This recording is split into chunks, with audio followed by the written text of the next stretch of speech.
Hey guys, the WalterFootball.com After the Dog Show for March 14th, 2025, National Pie Day for those celebrating. We're gonna talk about more NFL free agency signing grades. There was a trade that happened, and I'm sure we'll get to the crazy stuff that we just talked about with Quacky. But before we start everything, please hit like, subscribe, comment below, share this video, visit the link in the description for the merch store. I am wearing one of the t-shirts available, hashtag Ken Griffin Lied.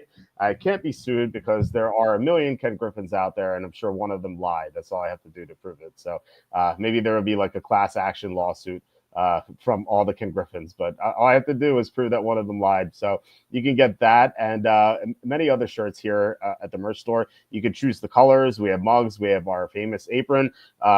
15% off right now. So this will help the show definitely. And then you can buy my book, Jerks of the College Years. It's my most recent book. I just basically made fun of people I saw at Penn State for 6 years.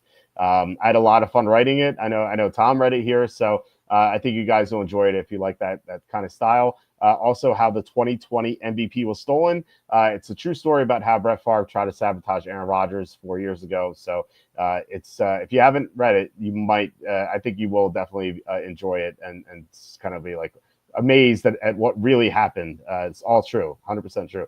Also, please consider super chats, super stickers. That's the best way to support the show.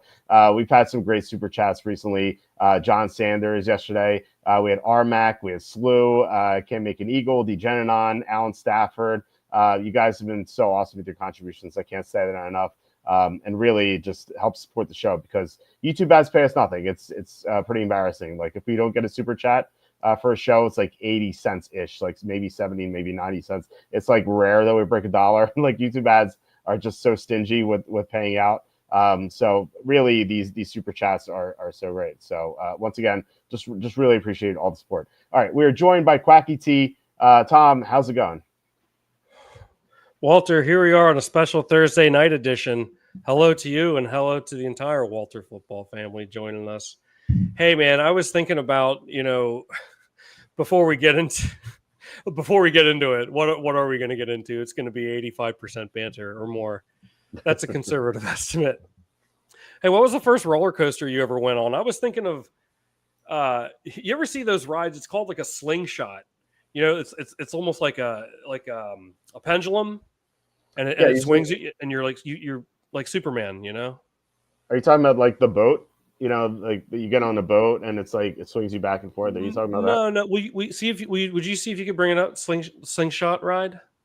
It's like one or two people can go on it at a time, and you're just like on your stomach like Superman doing. Yeah, there it is. One of those. No, I don't. No, I've never been on anything like this. No way, man. No way. I wouldn't do that. I used to be afraid of roller coasters when I was younger, and then when I was about 8, yeah, I was like terrified of rides. And then when I was about 8, all of a sudden I would ride anything.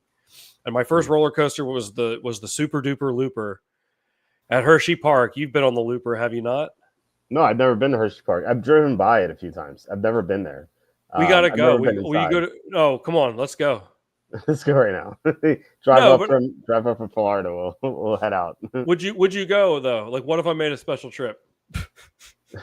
Take the day off. Take the day off. We'll go on a summer's day. Would you go, or would you say? We'll go together, and then I'll come home, and then all my stuff will be on my front lawn because my wife would be like, "Hey, why'd you leave us to go to Hershey Park?" I'd have to take my kids at the very least, and my kids are too young to ride anything, so I don't think it'd be very fun for the adults. I'm sure they'd have a blast, which is, I guess, that's the most important thing, right? I can't believe you've never been there. I would put Hershey Park's rides up against any theme park. I don't know. I can't tell you if it's good or not. Like I said, I've driven by it. My friend, my college roommate, he got married in Hershey. So that was the last time I was in Hershey. It was 2009. So I drove out there and I drove past the park, and it's cool that all the lampposts have like Hershey Kisses on them and stuff. Yeah. It's pretty funny. But no, that's the last time I was in Hershey. I've never had a reason to go to Hershey Park because I've always gone to Great Adventure or Dorney Park, the water park here. Or if I go down the shore to Ocean City, New Jersey, I go to there's like Gilligan. I don't know if it's Gilligan's or Gilligan's or whatever, however they pronounce it. Like they have a water park, and they also have a roller coaster park. But their water park's actually pretty good for a small town in Jersey. So, Oh wow! Do you yeah, remember Action Park in Jersey? no, I don't know what that is. Action Park. There's a documentary. It's called Class Action Park. The park was so unsafe. There were unfortunately, there were several. I shouldn't laugh. There were several deaths and some very serious injuries. It was like the staff was just unsupervised, like high school kids. And the rides were designed like very dangerously. Like there was one slide where I can't remember how it went, but people would like slam their head or bump their head against like the top of the slide, and like there was like a collection of like people that got their teeth knocked out. Wow. And like people knew about it and would still ride it. That's insane. Yeah, I guess people. Go ahead. No, I guess people just really want the thrill. I mean, that's the amusement, I suppose. Yeah, I know. I mean, it's like why people go skydiving. I don't get I've never done it before. I don't think I ever would. Absolutely not, man. I see no reason to do it. I mean, I'm sure like it's fun, but at the same time, I'm sure it's like terrifying. Like, what if you're like the small percentage that like the parachute doesn't open and the backup doesn't open either? It's like, I don't know. I just don't see the need to do that. I don't need to like to get my thrills that way. I do like roller coasters though. The lawsuit, which is a class action park that you were talking about, reminds me of remember Family Matters. Carl Winslow tried to open up an eat and ride where like you eat on the roller coasters, and they're like there's too many people who died of heart attacks, so they had to close it down. Oh no, I don't. one of the darker episodes. Wow! Oh my god. Hey, actually, what's up, Money Mitch? That was in Family Matters 2000, which is a comic strip that I used to write. Dude, I'll believe anything. I'll believe anything you tell me, man. I used to write. I don't know if you guys. No one. I thought you were being legitimately serious over here. No one knows this. I used to write a comic strip called Family Matters 2000, and this is when I was like just graduated college. Like I didn't really know what I was doing, and I had like a series of them. I had like 10 of them, and there was a website called like Family Matters 2000. .com, and they had to change their URL because they didn't want to be associated with my comic strip. Oh no! Right. So it was a lot of fun. I had a lot of fun writing it. I really thought you were being serious. And what's up, Money Mitch? Thanks for the kind words. I appreciate you joining. Hey, what year is that? 1995 New Jersey Devils Stanley Cup Championship. Love the old school. Scott Stevens on that team. Yeah, the great Marty Brodeur. Dark year for the Flyers, I'm sure. Yeah. Thanks for joining, Money Mitch. Yeah, for sure. But yeah, I mean, I haven't been to a theme park in a while. Outside of, I took my kids to Sesame Place last summer. So they've got some really good coasters there at Sesame World, I heard. Yeah, it's pretty close to me, and it's like basically across the street from my sister-in-law's house. So like they get like free tickets and stuff. And so, it's pretty convenient for them. So we met up with them. Actually, it was 2 years ago because it was right before my daughter was born. So it was 2 years ago. My son had a blast. It was like the first time he went on a roller coaster. And then my wife took him for his birthday. Just this past December. So he has fun there. So like I said, it's all about the kids having fun. Kim Mickey says, when I worked for the post office, there's a crazy guy who ran his route, drove 30 miles to skydive, and made it back in time to clock out in 8 hours. Oh my god! I'm telling you what, there's just no way you could ever get me to do it. Why? What am I going to do that? Why am I going to do that? Is there a price that you would do it? It's just like yeah, I'm sure. Like I'm first off, let me just say, I would say I'm, here's adrenaline junkie on this side of the spectrum, and I'm all the way on the other side. I don't know. Like I don't even drive more than 5 over the speed limit, man. I mean, that's what you're dealing with here. I just don't think, even though the chances are so unlikely that like the parachute wouldn't deploy, like it just wouldn't be worth it. Like I don't, and I'm not knocking anyone who enjoys that. I know a lot of people enjoy that, and I understand the concept that it's that thrilling, that it's worth the risk. It's just not to me. There's no way I do. I wouldn't do any bungee jumping or Yeah. I don't know. I just that doesn't interest me. I don't like going. I'm like Sergeant Sally Safety over here. I don't like going fast. No Russian roulette for you either. Not gonna do that. No, definitely not. Yeah, I'll stick to Crossfire. Remember Crossfire? Crossfire.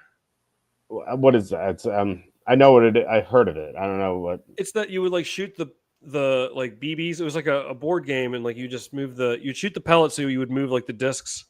Okay. I can't believe you don't remember seen, that. I must have seen commercials for it. I've never played it though, but that is like familiar.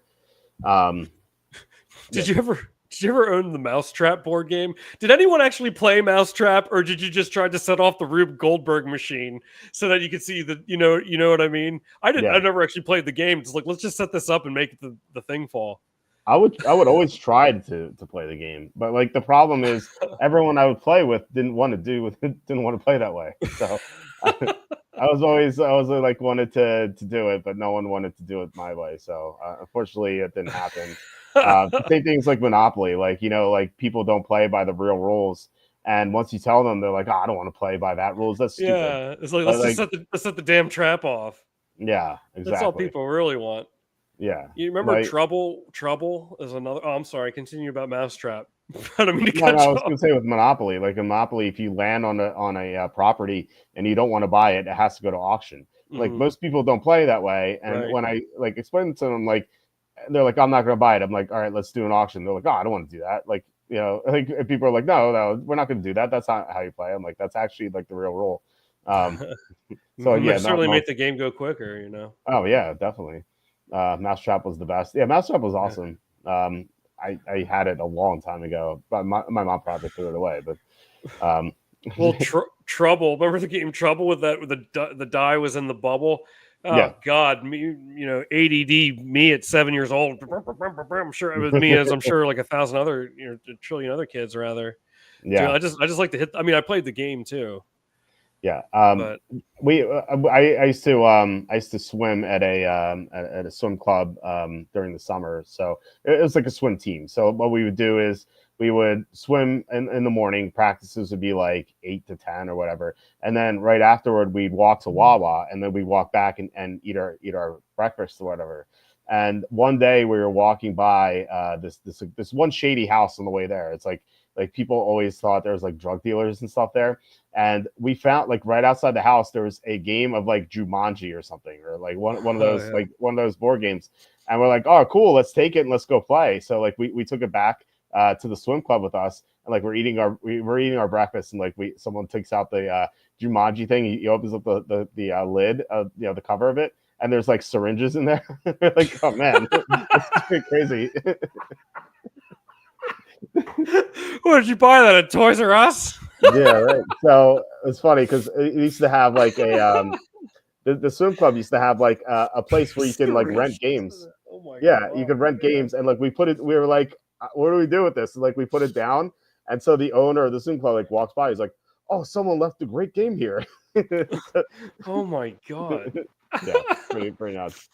All right, so go ahead. Oh, sorry. No, we can get into it. Can't make an eagle. Well, we can table the board game chats for now. Yeah. Okay. All right. So he's asking, are there any good offensive linemen? And I assume you want to see the guards and centers available to help the Seahawks offensive line. Well, we'll do everything. Let's start with the guards here.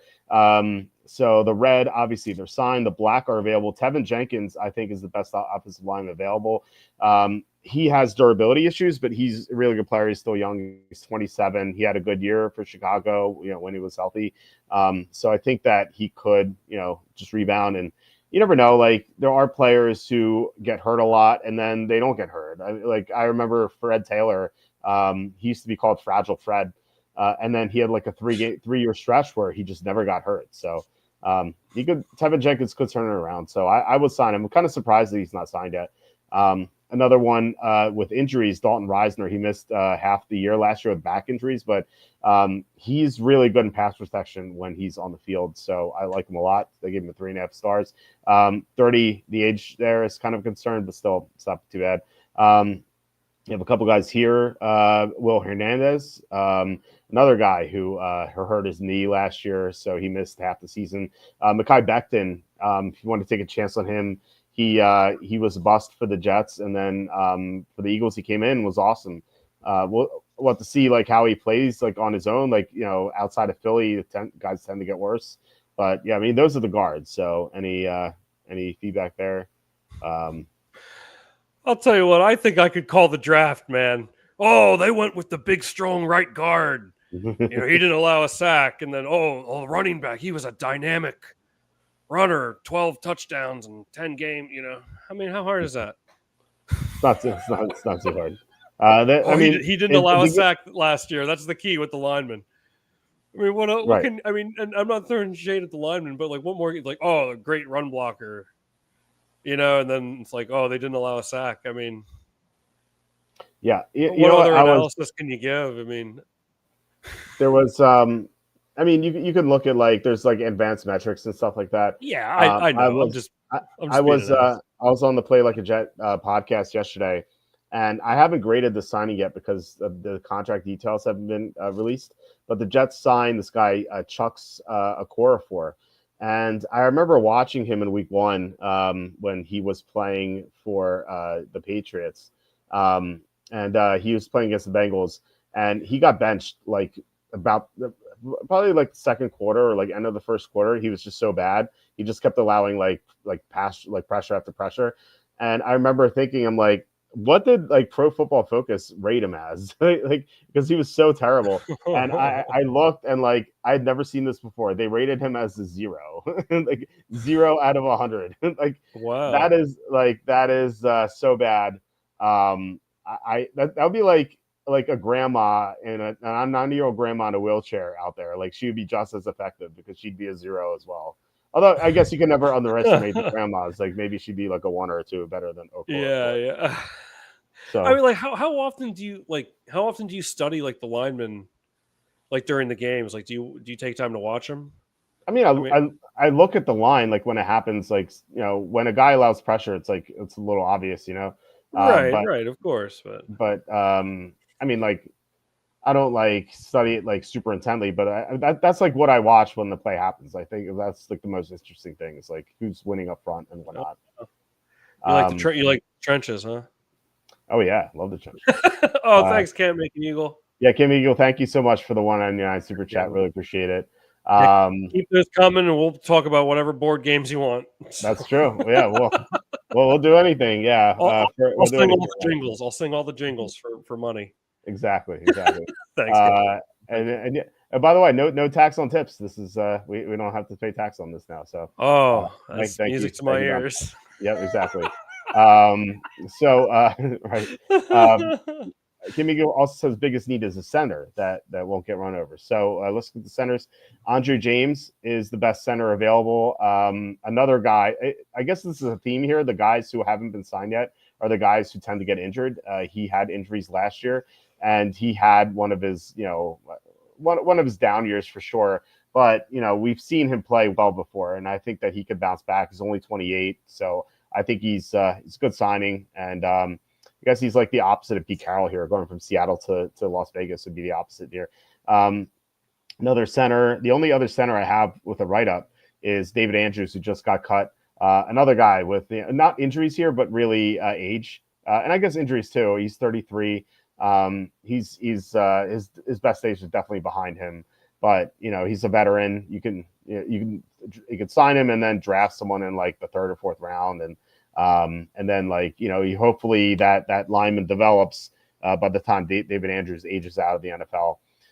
So those are the centers. We can look at tackles as well. So we have Tyron Smith, who everyone knows the story. He's great when he's healthy, but he has ever since that infamous bulging disc moment that I forget the girl who said that on TV. I can't remember. She works for NFL Network. Pretty attractive, but like I can't remember. She said she didn't say bulging disc. She said bulging something that almost sounds like disc. On live TV. And this is family programming, so we won't say. Yeah, right. So Jane Slater, I think her name is. That was like the fun. That was the great moment. But no, I mean, ever since she said that, like he's had injury issues, Oh, and he's geez. 34. So yeah, she kind of like jinxed him, I guess. So, I mean, it was happening. I'm Wow. just joking around. Trenton Brown, he's 32. Again, health issues. Jedrick Wills, he quit on his team last year. He's 26. He's played well in the past. I think like people are turned off by what he did with Cleveland last year. He just refused to play. I don't know. I guess someone's going to give him a chance. You have Cam Robinson, who's 29. He was fine in relief for Christian Darrisaw last year. He's not great, but I'm kind of surprised he's not signed because he doesn't have injury issues. It's like the one guy we talked about that doesn't have injury issues yet. Kendall Lamb's 33, another guy who's a backup and then did well in relief. He's all right. Kelvin Beacham's 36. He's 36. Like, what can you expect? I guess he's just like short term. And then DJ Humphries, 31. He was horrible last year for the Chiefs, but I'm listing him here because he's played well in the past, and like 31's not that old, so maybe he rebounds. So those are the tackles. I know, Kimmy, you said center is the most important, but just wanted to go through all the offensive linemen. That's there's still some good linemen out there, but all of them seem to have either age or injury issues for the most part. Only a couple guys are kind of clean, and those guys aren't that good. They're like the backups who stepped in recently and started a little bit and might have a chance to be decent starters for the short term.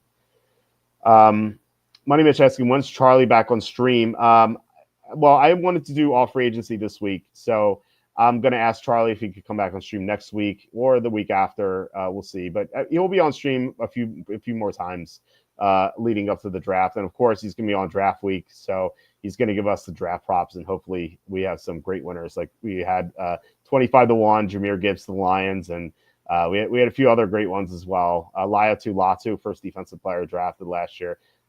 We had some great hits with Charlie, and I'm sure we'll have some more this year.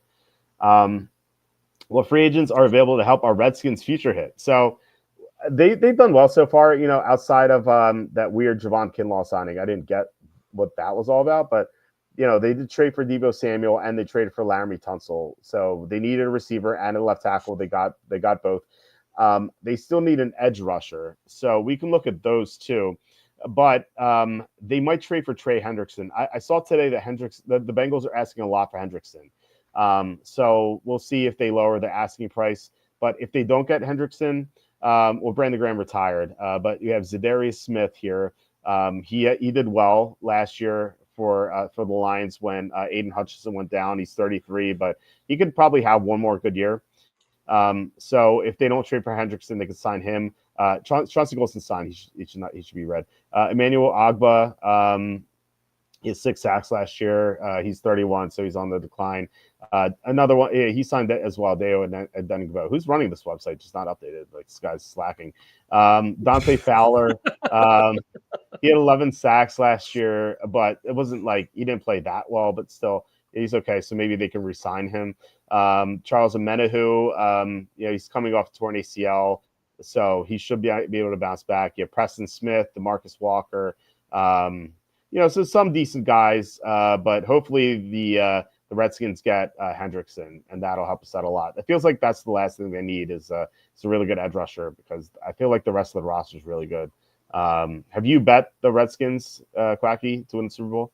No, I have not. I'm not betting anything yet. I'm waiting. Still recovering from Battle of the Horses. Yeah. No, I'm getting over the Battle of the Horses, but I usually don't do that till after the draft, which I guess maybe isn't the smartest move, but I don't know. That's the way I've always kind of done it. Yeah, things haven't been the same around here since the Battle of the Horses. It was a traumatizing event. For those of you who aren't aware, I'm talking about the Broncos-Colts game this past regular season where I took the Colts. Jonathan Taylor dropped the ball before the goal line. With 21-6, would have been. Oh man, that was a tough one. I haven't been right. I haven't been right since. What were they, 4.5-point underdogs? Was the line 4.5 or 4? I can't remember.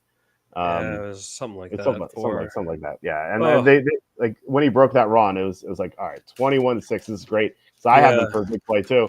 And when I saw the play, I'm like, I saw him drop the ball. I'm like, and I know they're lining up for the extra point. I'm like, please kick it, please kick it, please kick it. Mhm. And then like it takes them like a million years to kick it, and you're like, they're looking like, come on, don't look at the replay. And then like, of course, he drops the ball like a moron. Like, why are you dropping the ball? And then like the next week he rushes for 3 touchdowns. I think like 220 and 3 touchdowns or something.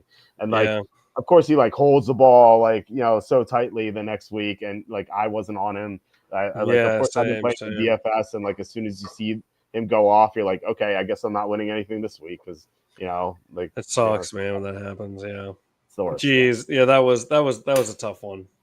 Yeah, we had some tough losses this season. We did, yeah. Hopefully, we have a better year in 2025. I think we will. I like to think positively. We did have a strong second half. Yeah, on our Super Contest card. We did until week 18 was pretty rough, but like outside of that, like we were pretty hot down the stretch. The playoffs too, I think we did pretty well. It's like the one bad call I had in the playoffs was the Steelers against the Ravens, but I feel like everything else pretty much hit. I don't know. I can't really think of like any big losses we had because we like I was on the Eagles every week. Although no, Eagles Rams that was a bad beat. That was another bad beat because the stupid extra point was missed. They missed 2 extra points. Jake Elliott missed 2 extra points. That's right. I was on the Rams. Yeah. Yeah, you were. So yeah. But everything else I think went well in the playoffs. Mike says the Bills traded Fred Taylor for Rob Johnson, and Johnson wound up being injured all the time instead of Taylor. Entered Doug Flutie. Yeah, that was the jinx that got him there. Do you remember Rob Johnson? Like the whole Rob Johnson Doug Flutie debate back in like what year was that? Like 98, 99 or something? Rob Johnson and Johnson, those are the guys that makes the shampoo. Yes. I sort of remember. Yeah, Fred X. Is that who we're talking about? Fred Taylor? Yeah, Fred Taylor. But the debate was the Bills quarterback. Like, was it do you go with Rob Johnson or Doug Flutie? Because like Doug Flutie was, the small guy, didn't have like all the tools to be a starter, quote unquote, in the NFL. And like, but he was a winner. He was like, he's one of those guys who like would always gut it out and like get you to the victory, but he would never look good. And then it was Rob Johnson, who was just like an all-time loser, but he had like the golden arm. He was supposed to be a great quarterback. And so that was the debate. Like I remember my friend from high school, and my better friends, he was a Bills fan, and we used to have this debate all the time. Like, do you go Rob Johnson or Doug Flutie? I was always on Doug Flutie. And he would always be like, no, you got to start Rob Johnson. He can get you to the Super Bowl. Doug Flutie can't do it. And like, we'd always have this debate. It was a lot of fun. But I don't know if they chose correctly because I remember in the 2007-2008 season, Fred Taylor received the FedEx Ground Player of the Year, and Brett Favre received the FedEx Air Player of the Year. How do you know? I don't know why I remember that. I just remember that. Wow. Yeah, man, Fred X got the FedEx Ground Player of the Year. I'm pretty sure I'm right on that. I have no idea. You could be making that up too. Like I don't think I am. Okay. All right. Well, I was saying you could be making that up like the Carl Winslow theme park thing. No, I'm pretty sure Fred Taylor got the FedEx Ground Player of the Year. We need. You're scared to look it up. I know you are because you're afraid I'm going to be right. I'm not. I can take your word for it. If you're tricking me, that's fine. I don't care. Why don't you should, man? All right. That's fine. It's a prestigious thing. How many times did you get the FedEx Ground? Oh, you're gonna do it? Okay, yeah. Oh, I really hope I'm not wrong now. No, Ground Player of the Year. No, wait, there it is. Wait, hold on. Yeah. Yes. There you go. Yes. I was right. Can you believe it? That is amazing. I don't know how I knew that. I remember as many of the regular viewers of the show know, like I'll forget what I'm talking about halfway through the sentence, but I remember that Fred Taylor was 07 FedEx Ground NFL Player of the Year.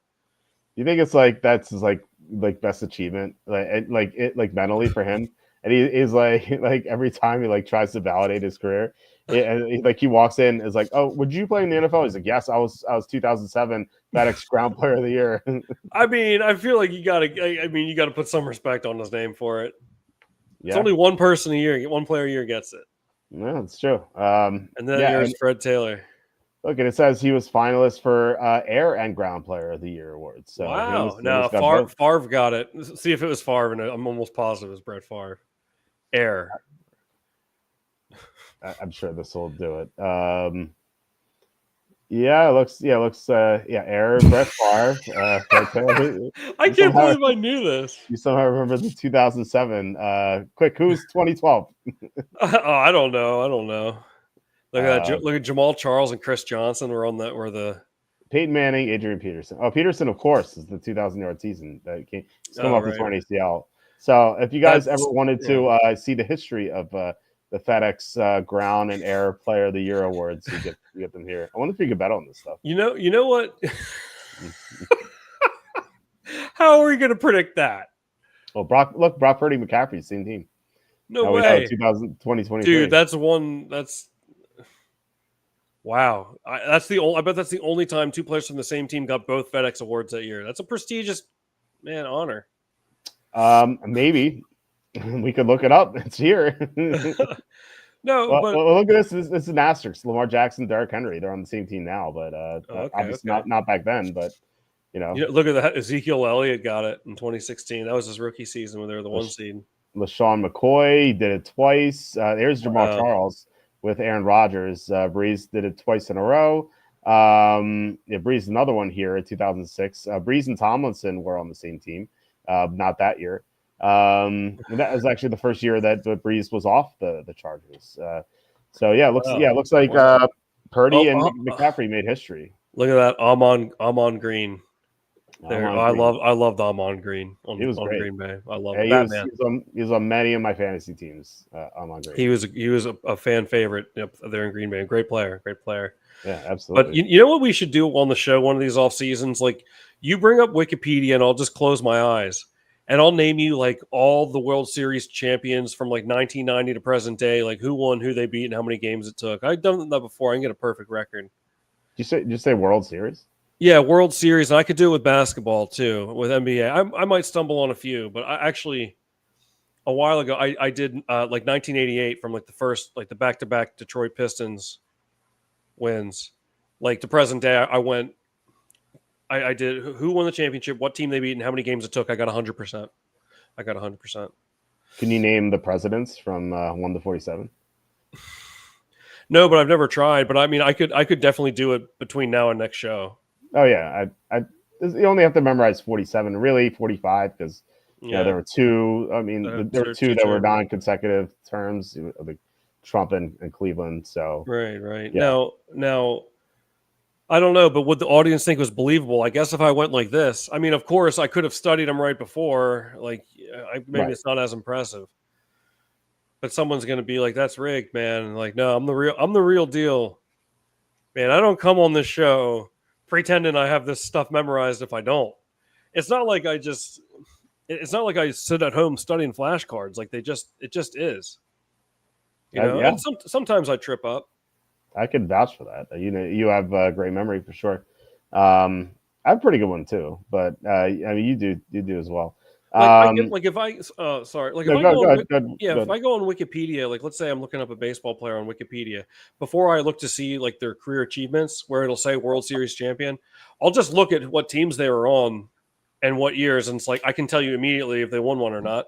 Mm-hmm. And do you think most people can do that?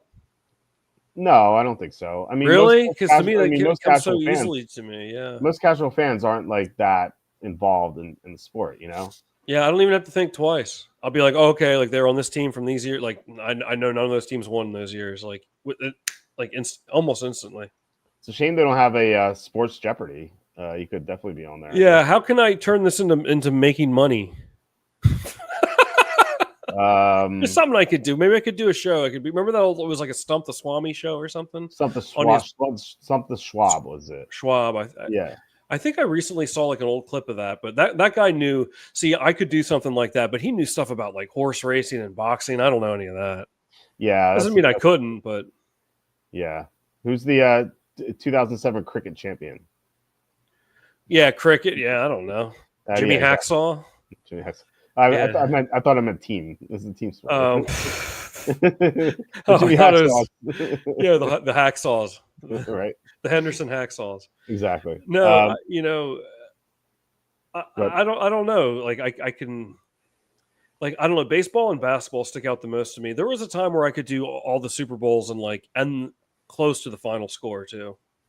Who won? Who they beat in the final score? right. I could probably go pretty far back for the Super Bowl winners. I would imagine. Yeah, I mean, I could go back to like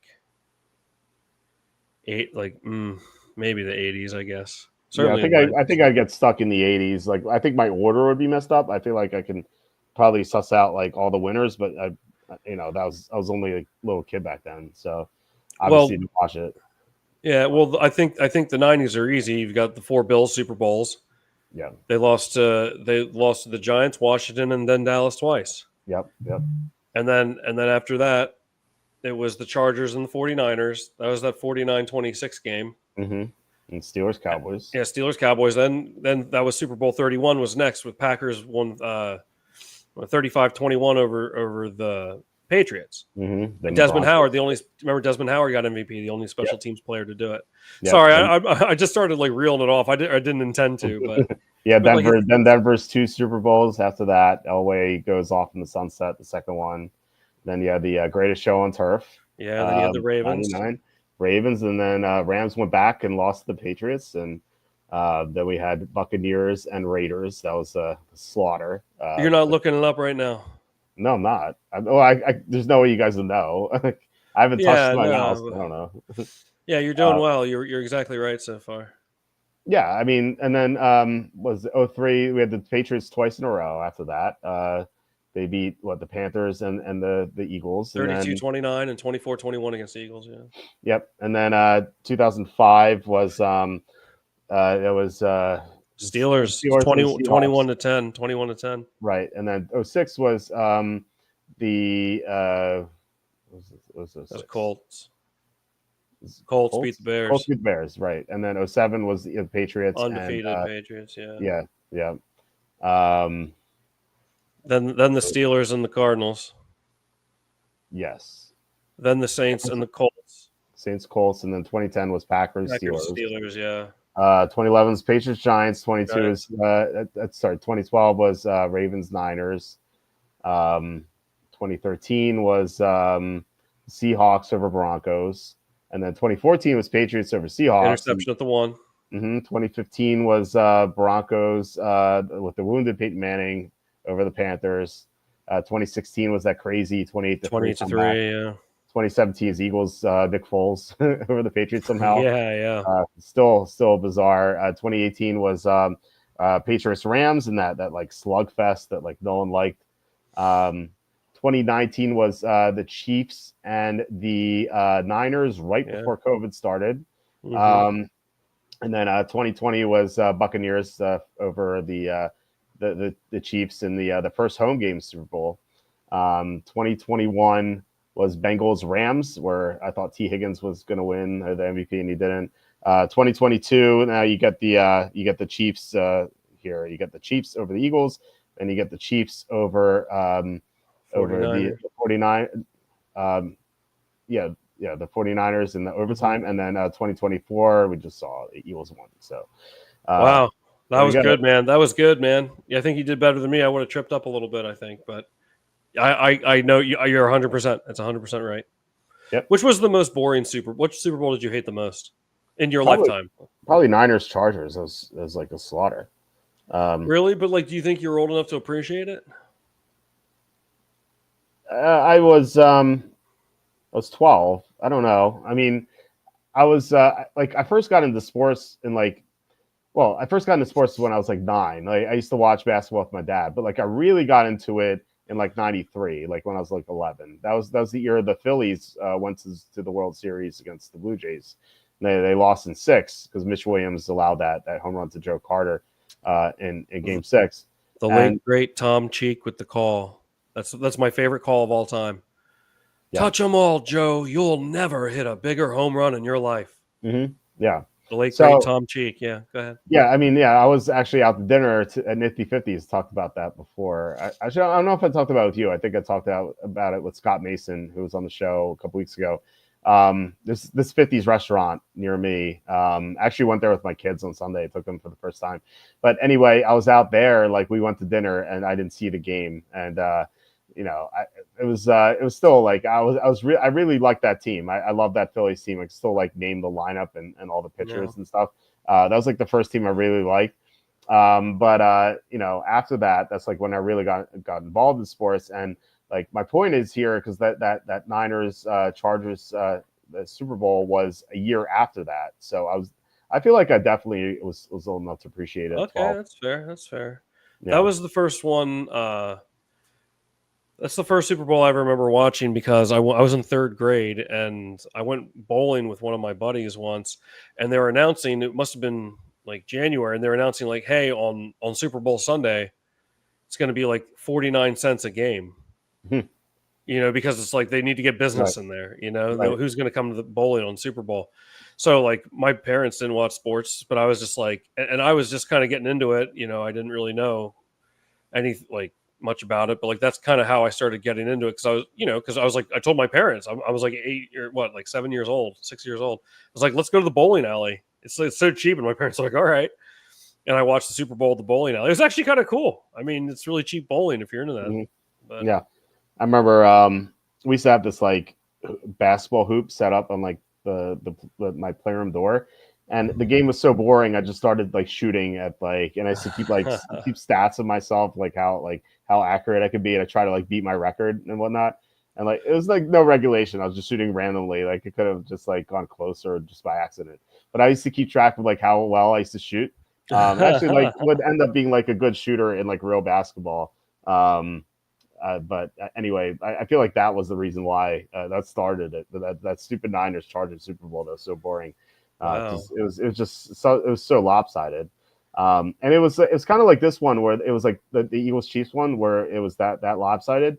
But now like obviously didn't have this back then, but like now like throughout the most of the game I was like looking for stuff to bet on, and so it was like exciting for that reason.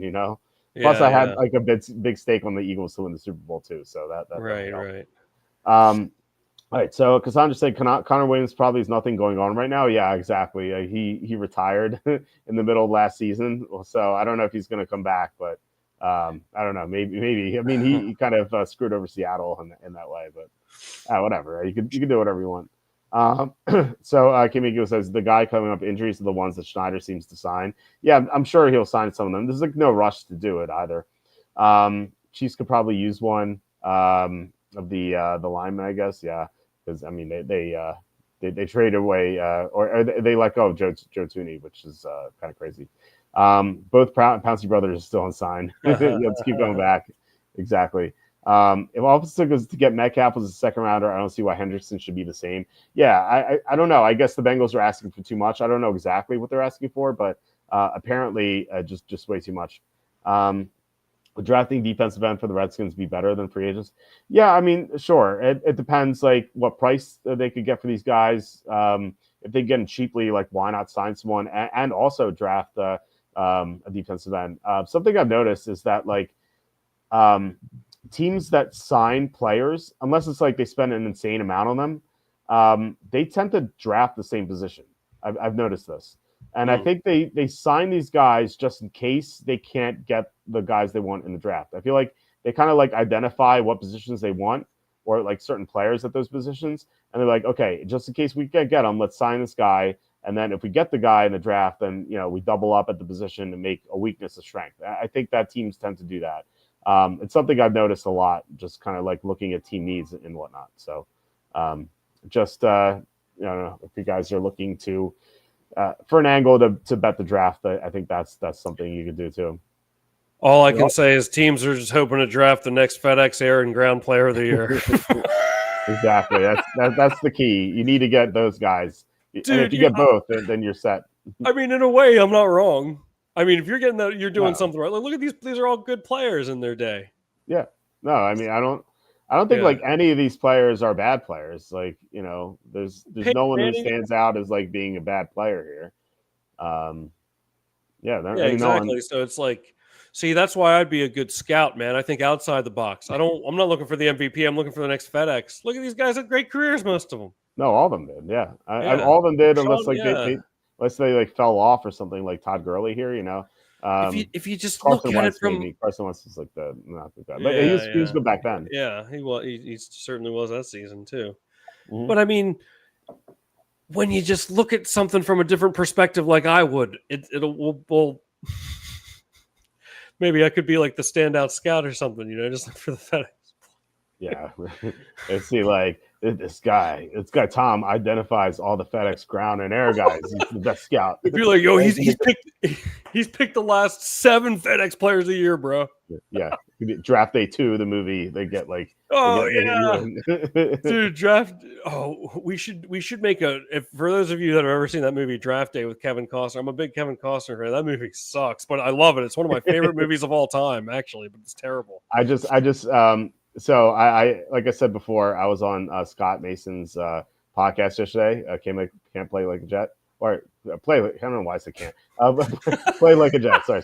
Depends on other seasons. Yeah. Exactly right.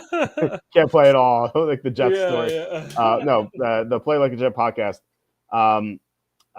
He never saw Draft Day, and so I was like recapping the movie for him, and he was like really laughing. I thought like the moment the movie jumped the shark, it was like, I know what you're gonna say. Do Go you? ahead. I think I do. All right. Well, it was kind of relatively early, and it was after they traded for a quarterback, and like this guy comes into the meeting, and like the assistant GM is like, "All right, what are we doing? We're drafting we're drafting running back, or we're drafting the linebacker." He's like, "No, we trade up to 1. Let's get to work on this quarterback." And it's like, wait, he traded up to number 1, and he didn't do any reconnaissance on this quarterback. Yeah. Like, what? You didn't scout him at all. You just straight up to number 1, and they're like, "All right, we're gonna look at the quarterback now." It's like, what? Yeah, man. That's definitely bad. And then the second thing that I think is, I never really thought about that. That's so bad. No, I know, but I didn't. I always like, for me, like the part that I was like, oh, come, like, I mean, I understand suspension of disbelief when he makes the trade. What does he trade to Jacksonville in the movie? Like 2 second-rounders for number 6 overall, Yeah, or whatever. Or yeah, 5 overall. He trades 3 firsts, right, to move up to number 1, and then he moves down and he gets 3 seconds, I think, and then he gets like 2 more seconds or something. He gives up 2 of the seconds to move up to number 6, right? Or I can't remember exactly how it went. It's been a while. But like he does all these stupid trades, and like he gets like the linebacker and the running back at the end. Spoiler alert. But like he bullies the Jaguars GM into drafting the young quarterback. He's like, I can't remember what he said. He's like, you're a young GM. Like, if you don't make this move, you're gonna get fired. It's like, okay. No, he like they prey on him that way, man. Right. Like he's the new guy in there. Yeah, But it's like, I don't know, just like the logic of it doesn't make any sense. But Yeah. I mean, it is cool that the way like it worked out, I guess. But it's just like, come on. He's like, you'll have 2 second-rounders, and everybody will wonder what you're doing next year. It's like, it doesn't even make sense. No, Not to me, at least. No. I don't know. It was so like unbelievable. I think if you weren't a football fan, I think you may have enjoyed the movie, because it did have like, he had the thing with his girlfriend, his dad died, he was scattering the ashes, like, and like stuff happens. Like, if you don't know like the verbiage, you're like, oh, this is exciting. I feel like if my wife watches, she'd be like, that's an okay movie, But for us, it's just like, for people who know about anything about the NFL, it's like, this is the dumbest thing. Like, you don't scout a player. It was the day of the draft too. Like, they made the move that morning, and it's like, all right, let's get to work on this quarterback. Like, they didn't scout this guy at all. Like, I know. It's just like, there's. I used to work at this pizza shop in Pennsylvania, and it was kind of like barbershop. This older guy that used to own the shop previously, he's still friends with the current owners. He would just come over and like sit in the lobby and like watch. We had a TV in there. So I used to like put on 30 for 30s all the time, or whatever, like random movies, sports movies, whatever. And we talked about sports. And this guy, Fred, he was always like just stuck. He's like, the greatest basketball player wasn't Michael Jordan or LeBron James. It's Wilt Chamberlain. He's like 85 years old. And every movie that I put on, he's loved sports his whole life. Like, oh, like, do you like the movie, Fred? Like 30 for 30? No, it sucked. Or he'd be like, that player's a cheater, or like whatever. It's like, dude. And then he comes in, I kid you not, he's like, put on Draft Day. He's like, I watch. He's like, that's a great movie. I'm like, are you freaking kidding me right now, dude? Like every good movie he hates, and then he's like, put on Draft Day. That's so good. It's like you cannot be serious. He's like, well, it's cool to see how they do it. It's like that's not how they do it. I mean, it gives you like a semblance of like an idea of what it might be like, but I mean, I guess to the non-sports fan, it's good, but I don't know. The plot line was so just everything was shoehorned in, and then like at the end, remember at the end, he tells his mom, he's like, "You're going to be a grandma." It's like, dude, nobody cares. Like, just end this thing. Well, I told you this before. When I first watched the movie, I was doing work, and so I guess I missed like some hints at the beginning because I thought Kevin Costner, the woman lead was Garner, right? Jennifer Garner. That was her. That was his girlfriend. I believe that was her, yeah. Yeah. So I thought for half the movie that she was his daughter. And then like when they start like hooking up in the closet, I'm like, oh, this is weird. I'm gonna choke on these peanuts. Sorry about that. You're like, this is weird. Like, which version of this did I rent? I know. I'm gonna watch. Look, we're watching Game of Thrones at the time. It's like my brother and sister getting it on. Like, I don't know. Yeah, like nothing. We'll believe anything here. Yeah. We don't care. Exactly. Oh, look at this embarrassed intolerance. You've made it when you get spam on the stream, man. So don't go this. Yeah, don't do it. Welcome, embarrassed intolerance. Exactly. All right, let's move on. I'm sorry. Let's get some comments. Or whatever you want to. Coke Allen ended up winning 5 Super Bowls. Yeah, but no one went to his birthday though. So, like, did he really win? Yeah, that's. We're winning at life, not Bo Callahan.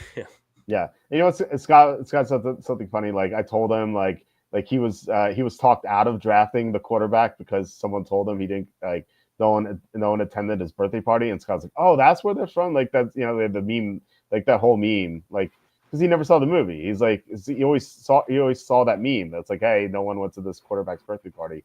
So it was in that. It's funny that like he heard about that meme, but like he didn't know where it's from. So yeah, look, yeah. I wonder if like NFL teams actually took that like into consideration.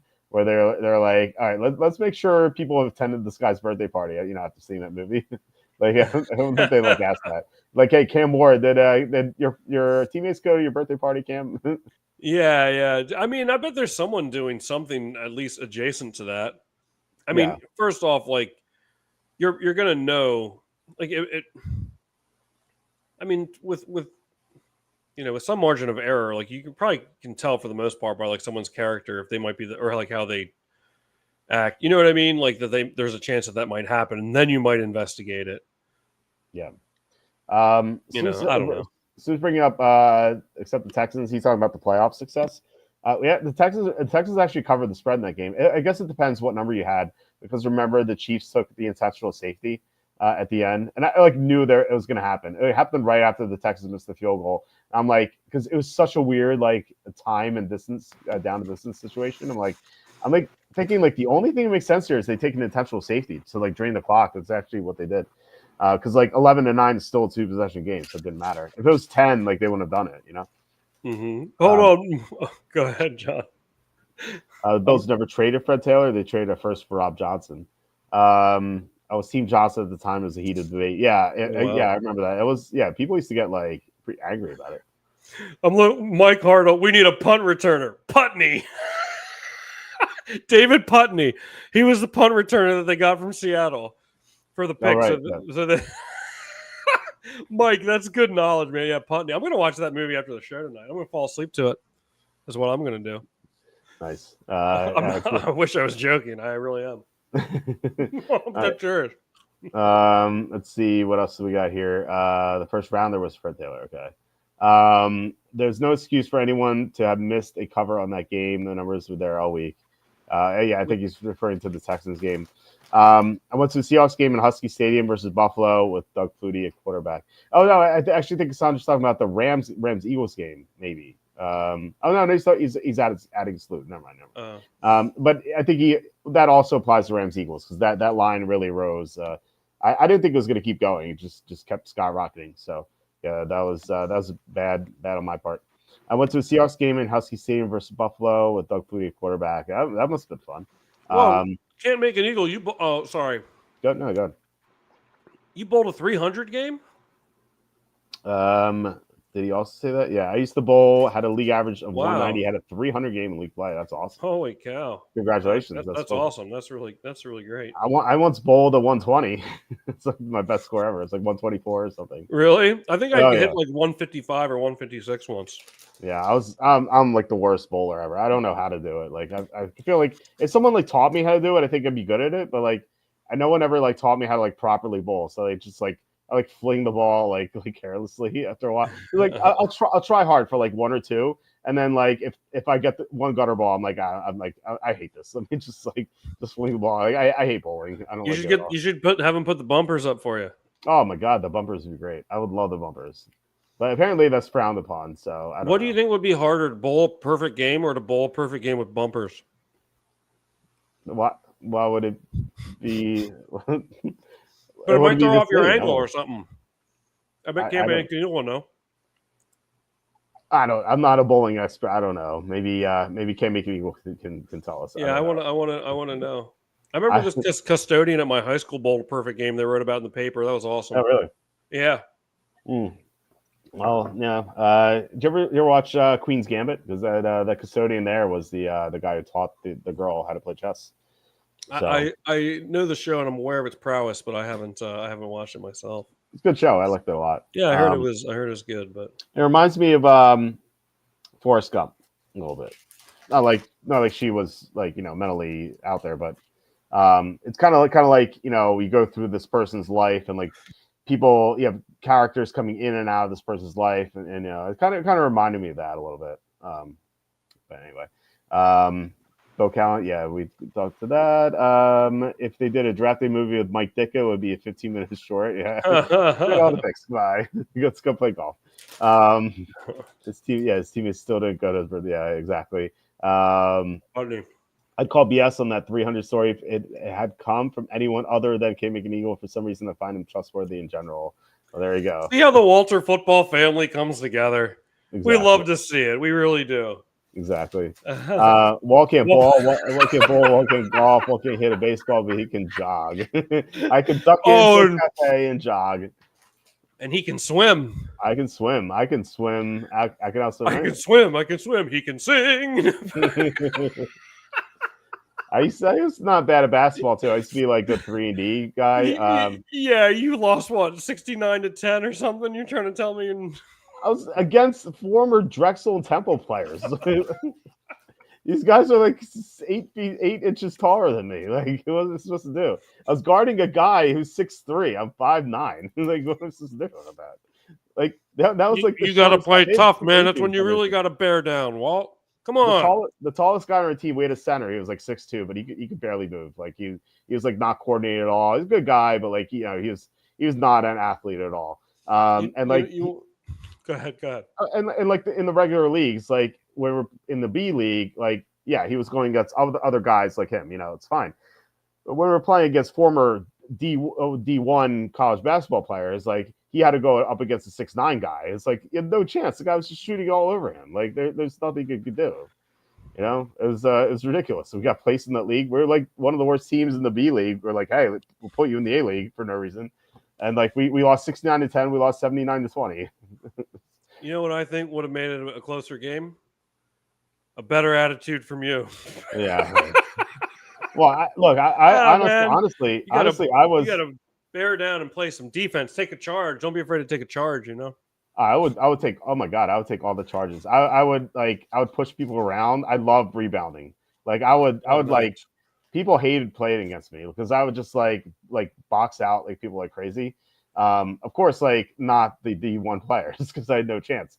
But like other like normal people, But no, like on that team, the problem with that team was we had so many lazy people on the team, including this one guy who was like our starting point guard.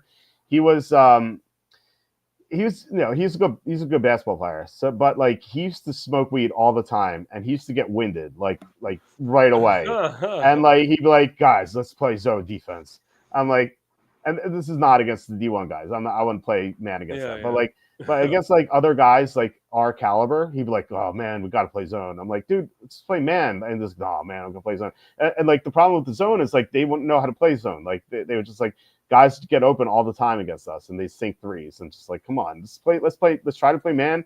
And he'd be like, no, man, this could be too hard, and we're not going to do well with man. I'm like, we're not doing well with the zone. Like, we try something else here. He's like, no. And then you lost 69-10. Yeah, and like one time he forgot to show up to a game, and it was actually my best game because he used to like hog the ball all the time. Like I had like 18 points that game, and like the other times he would just like, it would be like a black hole. Like if he had the ball, like he wouldn't like pass it at all. It was just like he would just shoot it, and like to his credit, he would get like 20 to 25 points like a game, you know.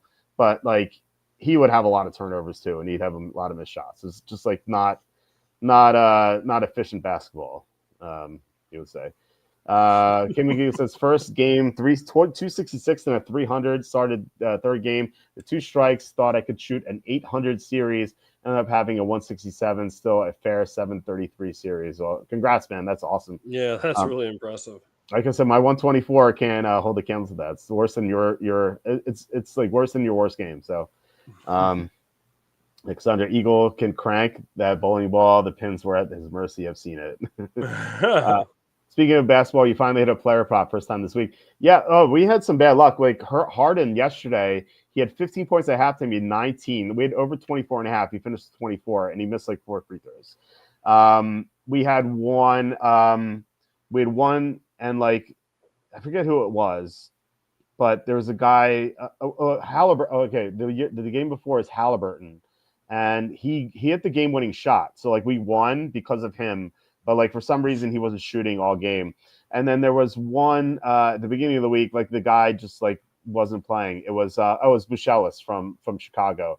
He started right, but he played like 13 minutes until like garbage time. And I was like, why did he start? Like they subbed him out right away. It wasn't even foul trouble.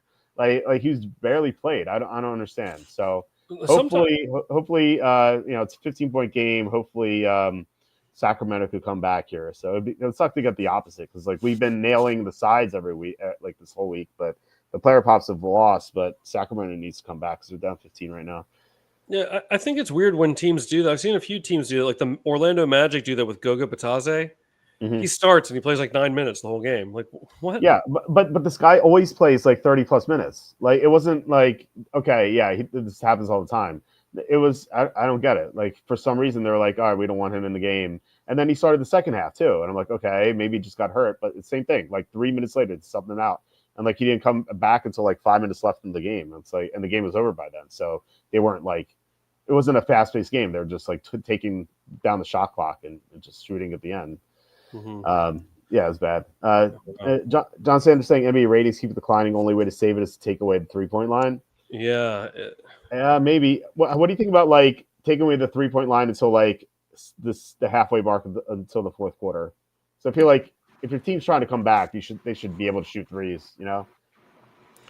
Yeah, I mean, it really is getting bad. It's just like that's all you see anymore. I went to a Magic game about a month ago, mm-hmm. and it was actually, I mean, it was a good game. The Magic lost, but yeah, I mean, sometimes you see these. I'll see these clips on Facebook or something where it's just these sequences like 3 miss, 3 miss, 3 miss. Yeah, no. You know what? When I bet NBA, and it's really rare nowadays, but like, if the team I bet on is down big, like I'm talking like 15 to 20 in the first quarter or the first half, it seems like every time that happens, the team ends up coming back and covering. Yeah, you're going to get good odds on that too. Yeah, I swear that happens all the time. I remember one time I think you had picked it on the site. It was 2019. It was the end of the NBA season, and the Bucks were resting their starters, but they were like +7 or something. They were down 30.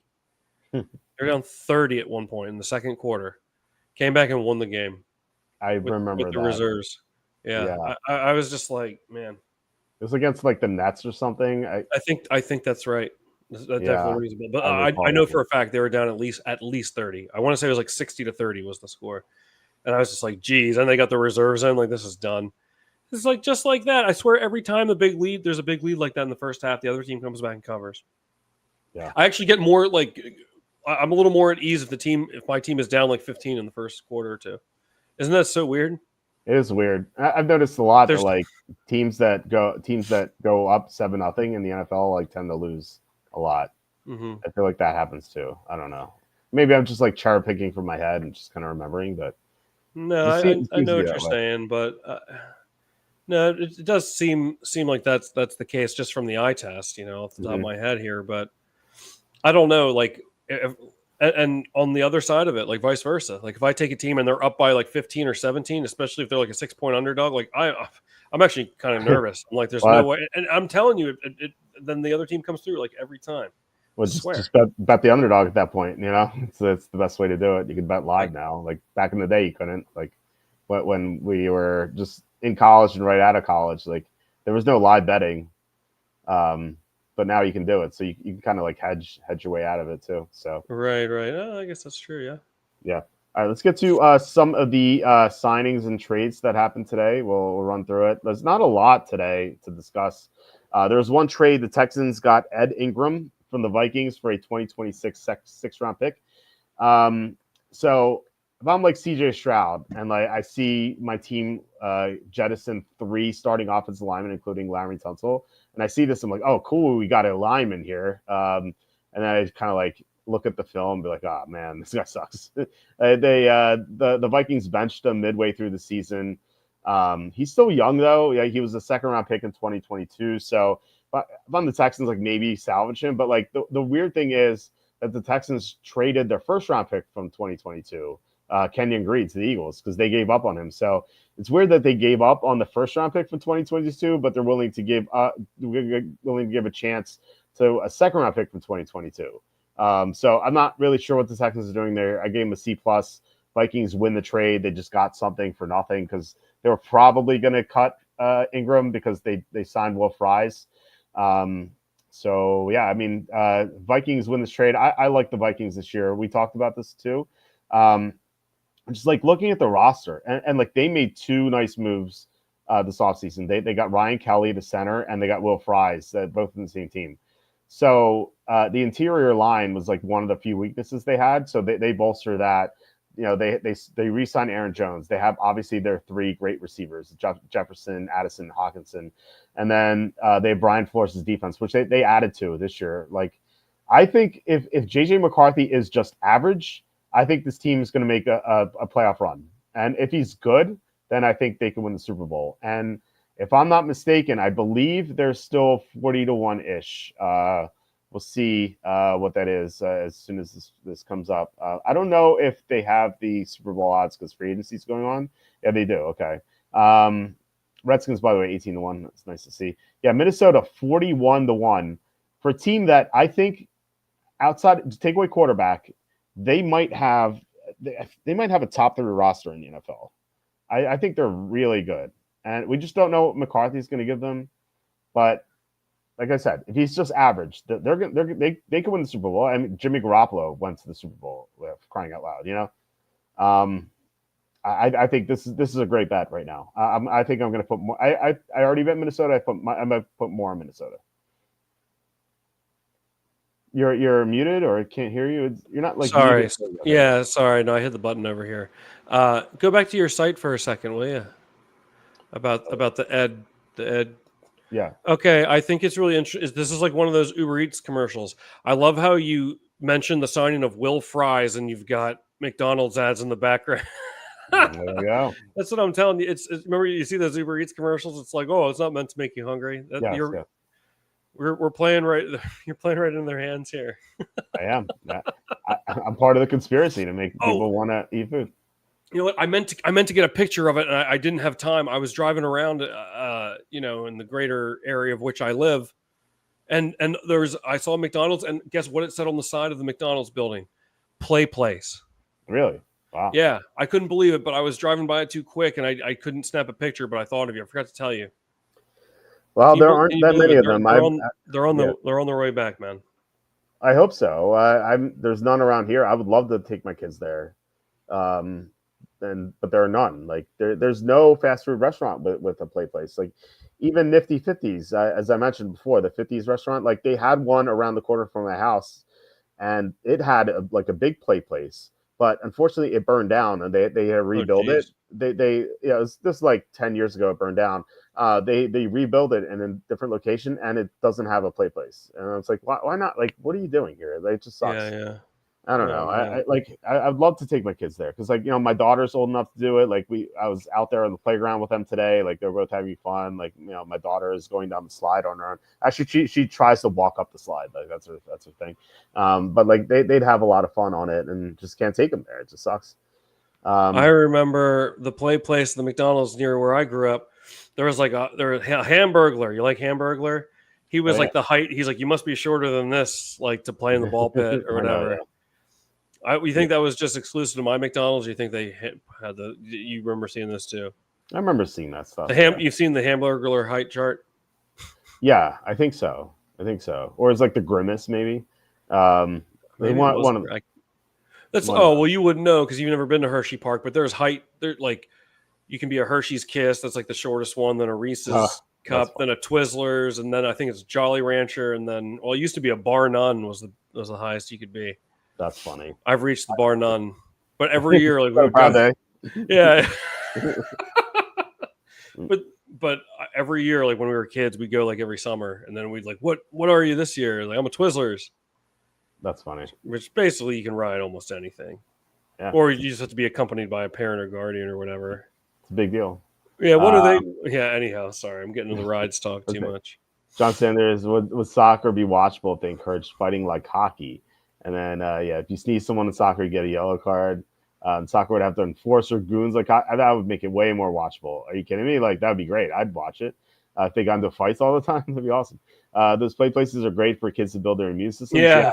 So is daycare, and both my kids go to daycare, so that they've gotten sick a lot when they first started, and like it's tapered off, thankfully. Yeah, but there's no place like Play Place. That's true. So for that, that's probably why I hardly ever get sick. So it's definitely true. Thank you, McDonald's. Yeah, they put nets around trampolines now. Kids are soft. Yeah, I don't know Walt McCarthy to win the Super Bowl and essentially his rookie season. Well, like. The point is like the rest of the team is so good, and he's not a rookie. He's second year. Like we've seen second year quarterbacks win before. Like I don't want to compare him to Mahomes, but Mahomes in his first year went to the AFC Championship and lost to the Patriots in overtime. And I know he's not Mahomes, but at the same time, he's going to have a better supporting cast around him. Not like Tyreek Hill plus Travis Kelce. I mean, like the defense and the offensive line, like everything. Like that team is so great. I love the coaching staff too. It's another strength. This team is awesome, I think. And look, even if they don't win, it's a great hedging opportunity. If they make it that far, like they make it to the NFC Championship, they can easily hedge out of that and like just come away profitable. Kimmy says, I'm hoping the Seahawks defense will be much better in year 2 under McDonald. Like Minnesota was in year 2 under Flores. Unfortunately, the offense won't match the defensive improvement. Yeah, I mean, and the offensive line's a concern. Maybe if you add some of those guys we talked about earlier, that would help. Receiving core took a big hit with Metcalf gone. A running game should be good. If they improve their offensive line, they can at least run the ball. Sam Darnold should be able to take care of the ball in that instance. But okay. He was not. Are you serious? I don't know. Like this could be anything. We can look at Schefter. Like this could be the Carl Winslow sort of deal. I'm not seeing it on Schefter's tweet. I'm not seeing it on Schefter's Twitter. Let's check Rappaport in case Schefter's asleep. Let's see. I'm not seeing anything for Rap Sheet either. So I'm going to. John Sanders is saying fake account. Oh, man, that's a hotbed of trade rumor. We would have had like a lot of viewers come in. I think like I would have tweeted that out. We would have had a lot of people come in.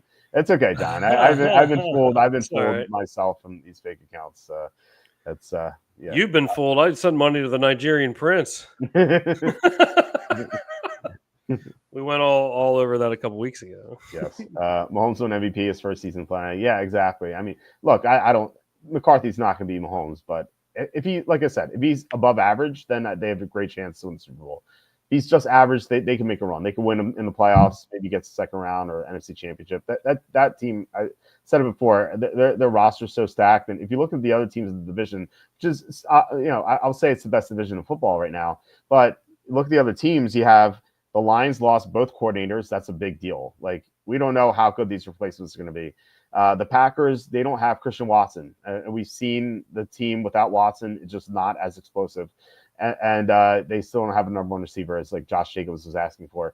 And then you have the Bears, who's just a big question mark. How they're going to do with the new coaching staff. Is Caleb Williams going to make a big leap? Is the new offensive line, can they stay healthy? The Bears have a chance to make a deep run too. But like I said, a lot of question marks. I think Minnesota is like the safest team and a team that has a ton of upside. So I just looking at the number, 41-1 is insane. Like, with the talent they have, they should be like 18-20-1. 41-1 is crazy. I'm going to see if we can get an even better number after this, and I'll probably post it on the site that I like Minnesota a lot more than I initially did. So it says Seahawks have to have a bottom 5 offense at this point in time. I think so. But if they add a couple linemen, then suddenly it's going to be better. We'll see. But I'm down on them right now. Cousins should go back to Minnesota.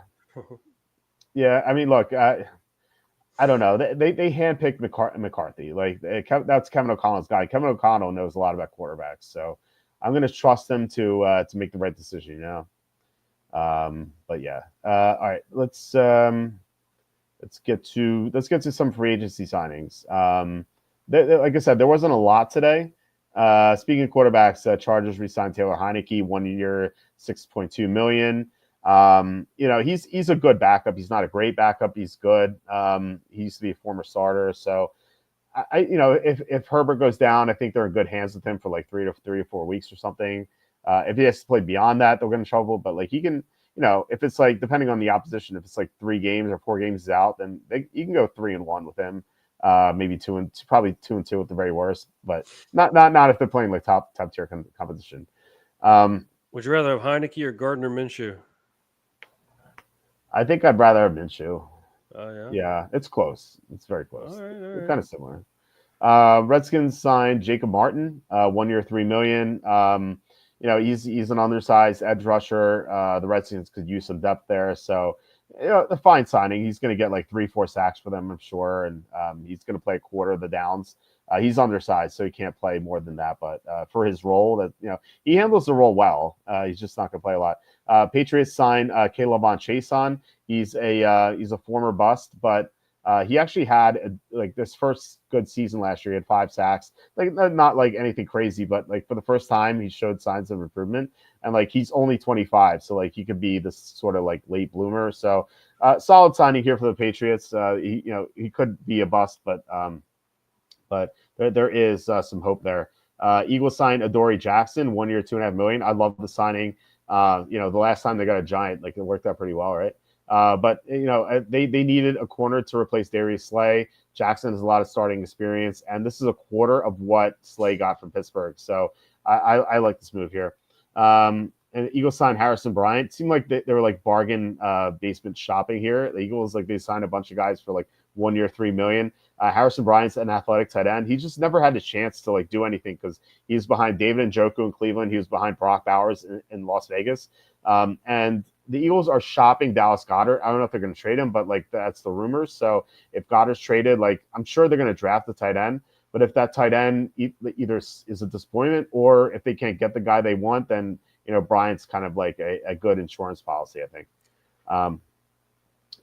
Chargers signed Deshaun Hand, 1 year, $3.3 million. He's okay. He's just like a body. They need that because they had no depth on the defensive line. So it's okay signing, nothing crazy about it. Raiders signed Raheem Mostert, 1 year, $2.1 million. It feels like this is his last year in the NFL. He was pretty bad last year. Maybe he rebounds, but I wouldn't bet on it. He's probably going to be the number 2 at best in Las Vegas, but I imagine the Raiders are drafting a running back at some point.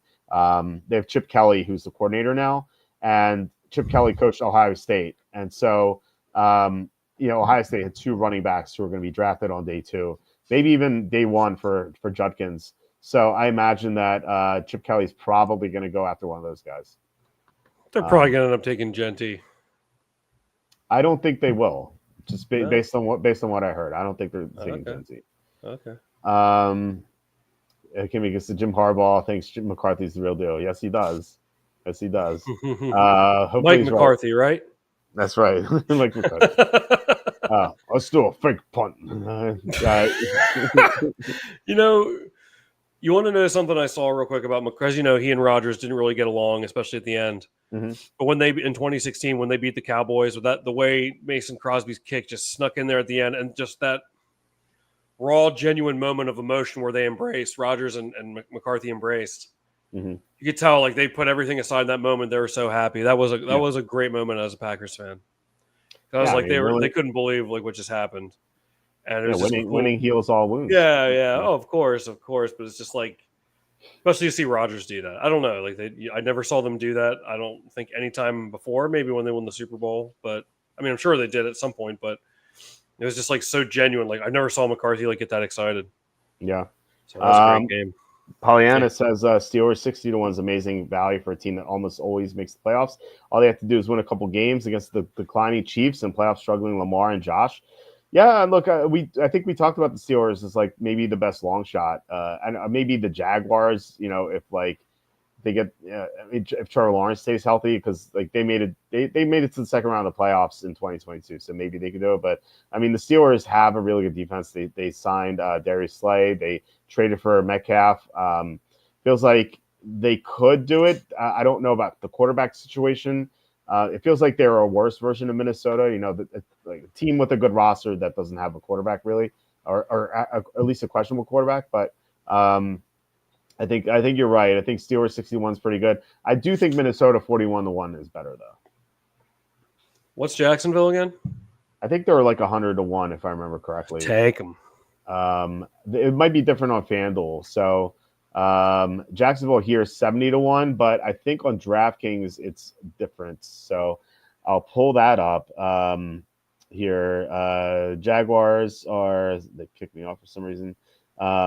Jaguars here are 110-1 here. Wow. So it goes. This is evidence. It really pays to have accounts at different books, just because if you're betting 70-1 versus 110-1, that's such a big difference. Here, right. Steelers are 40-1. What are they at FanDuel? Steelers. Am I not seeing them? Here we go, 16-1. Okay, so yeah, another big difference. It's funny that DraftKings has the better number on Jaguars, but FanDuel has a better number than Steelers. It's funny how it works that way. Redskins 16-1 here. It's kind of we got a good number at 22-1. Regardless of what you think of the team, we got a good number. And then what are the Vikings 35-1 here? So not too much of a difference, but 41-1's better. Like I said, I'm going to look for the best number and bet Minnesota again. Anything else stand out to you before we finish free agency? Give me the Jaguars, man. Like I said, I think there's value there. How about the Falcons? 70-1. Right. If you think they're going to make here, you think they're going to make the playoffs, 55-1 here. Look, it's going to come down to Atlanta versus Tampa in that division. I don't think you can maybe argue Carolina, but I don't think so. Yeah, look, Atlanta is the one unknown. If Michael Penix is really good, then yeah, they'll have a chance. If Michael Penix is just good, then they'll probably get to the playoffs and lose right away, kind of every other team in that division has. I don't know. That NFC is so good. You have Eagles and Redskins. You have the Vikings, the Lions, Packers, maybe the Bears, and then you have the Niners and the Rams. There's so many teams in that conference. Whereas in the AFC, it's Bills, Chiefs, and Ravens, and then who, yeah. So to Denver's credit, Denver's had some very good signings. I think Denver has made a big leap. I don't know about Bo Nix just yet. but the defense is going to be a lot better, even better than what it was. It was good last year. It's going to be a lot better this upcoming season. So I don't think they're quite at the top yet, but they're like if Chiefs, Ravens, Bills are tier 1, I think Denver is definitely in tier 2, along with maybe Houston if Houston gets his offensive line in order. I don't even know who else. Like that's the thing with the AFC. There's just like it's so top heavy, and then like nothing else in between. Like the Broncos might be by themselves in tier 2. Yeah, as Cassandra said there, I like the 49ers with that schedule they have. Whew. Yeah. You convinced me on that. Such an easy schedule. Yeah, Niners for sure. And they still have cap space, so I'm kind of curious about what they're going to do. Chargers have to be in tier 2. Maybe. I don't know. I was thinking about them. I'm not sure. Maybe whenever they played a good team last year, they didn't do that well. They beat up on all the bad teams. It's kind of like Denver, but Denver's made so many good moves this offseason. So I think Denver's moved ahead of the Chargers. I don't know. Maybe I think the Chargers could be in tier 2, but I don't know. Well, we'll see. We'll see what they do in the draft too. I think Vikings were 54-1 at Circa yesterday, but it changed. Yeah, unfortunately, don't have access to that here. So maybe when I go out to Vegas, maybe that'll still be there. See, Allen has some of the best playoff numbers in history. Geez, and narratives are hard to break. Yeah, I mean, it wasn't his fault that the pass was dropped, that crazy pass that he threw 4th down. Where like Tony Romo was like, he's gonna have all the time in the world here, and then he was like blitzed, and then Kincaid dropped the pass. He has 25 touchdowns, 4 interceptions, and a passer rating 101.7. That's just his passing. Yeah, it's kind of nuts. Yeah, all right. So let's get to some of the other free agency signings.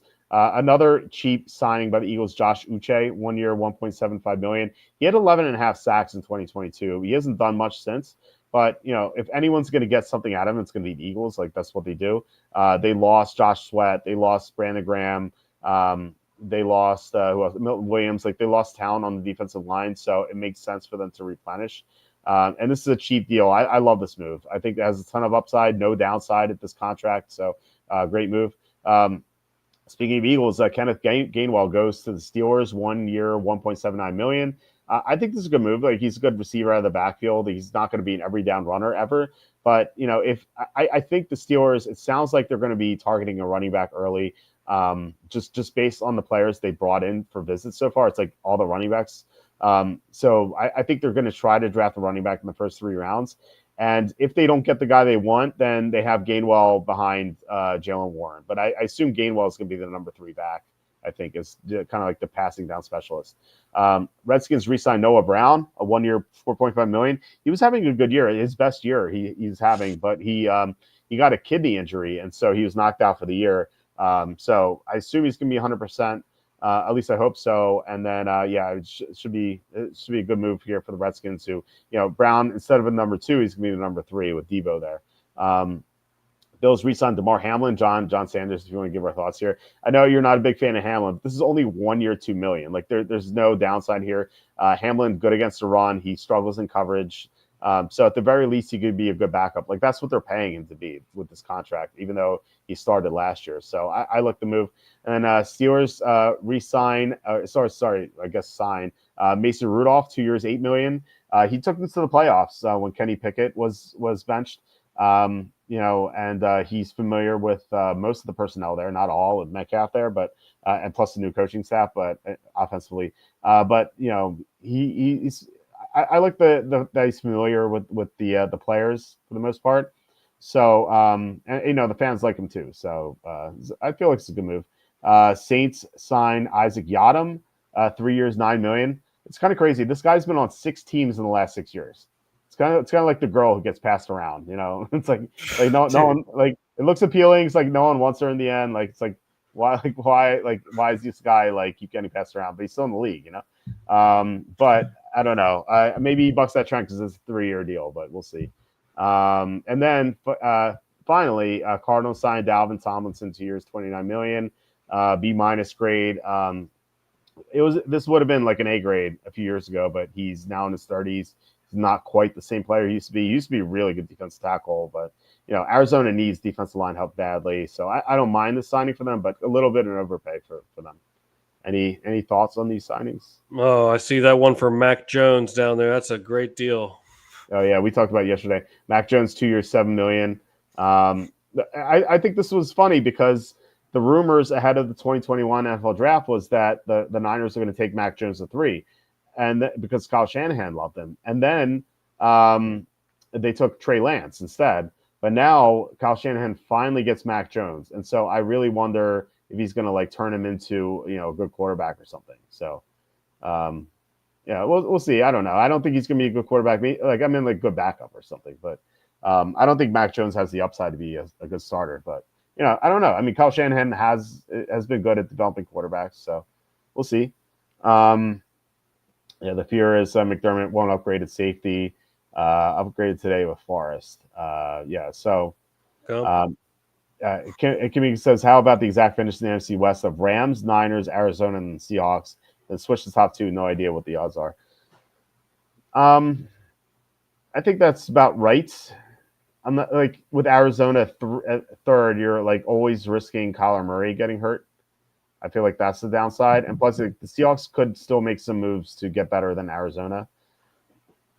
I mean, it depends what the odds are. Like that stuff's not out yet, but if you get good odds on it, I think it's worth a shot. I wouldn't even know where to look for that.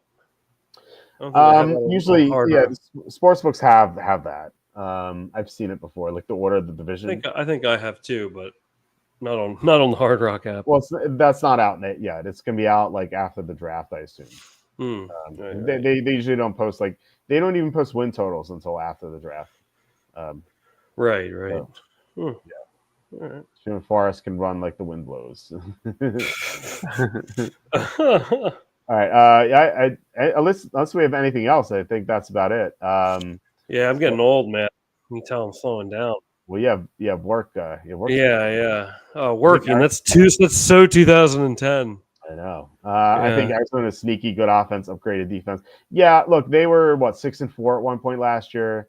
I don't trust Murray to stay healthy. That's my issue with Arizona. I know he did I know he's healthy last year, but do you trust that again? Like, it's like you're going to strike twice. I don't know. Maybe it will, but I don't know. I think that if you tell me Murray's going to stay healthy all next year, I think that maybe they make the playoffs, but I feel like he's going to miss some games, like he always does, except for last year.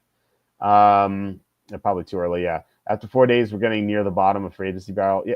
Look, there's still some good players available too. Like we still have all the quarterbacks to get through. Like Rodgers is still out there, Russell Wilson, Jameis Winston. Who else? Joe Flacco, if you want to count him. They all the quarterbacks haven't gone yet for the most part. So I'm not really sure like when that's going to happen. It feels like when one happens, like the dominoes will fall. I don't know if I'm missing anyone. Look real quickly. Yeah, we have Rodgers. Winston Brissett, another one. This guy, this stupid guy running the site, forgot to update. Brissett went to Arizona. Trey Lance, can't forget him. Cooper Rush, Tyler Huntley, Joe Flacco, Russell Wilson, Carson Wentz, still have him. And you have Drew Lock if you want to count him, but so we still have the quarterback dominoes still have to fall. So at least that'll be interesting. But I mean, like this free agency hasn't had like the same like spark that it did last year. It feels like this is like not that great of a year, for free agency. I don't know. We've had a few splashes, huh? a few, but like nothing like insane, you forgot the biggest domino, Tim Boyle, who's like the ultimate key to tanking in the NFL. Like that is a secret weapon. Always enjoy to hear you, Quacky. Take care. Yeah, thanks, Kevin Eagle. Thanks for joining everybody. Yeah, guys. Yeah, thank you so much for watching us and commenting, and thank you for Can't Make an Eagle for the $1.99 super chat. Really appreciate it. We'll be back on Saturday with a special guest. So early start time to accommodate that guest, 9:30 start time. So I can't wait for that. But in the meantime, please hit like, subscribe, comment below, share this video. Visit the link in the description for the merch store and check out Quacky's Twitch channel. Hopefully he's going to get going here on Ori. Yeah, we are. I'm hoping for maybe next week. Okay. I'll get back on there with a brand new game. Nice. No more. We'll take a break from Rocket League for a while. But appreciate everyone joining. Walter, so much fun as always, man. Thanks for having me. Yeah, absolutely. And yeah, once again, the guys, thank you so much. But yeah, have a great start to your weekend. Have a great night, and I'll talk to you on Saturday.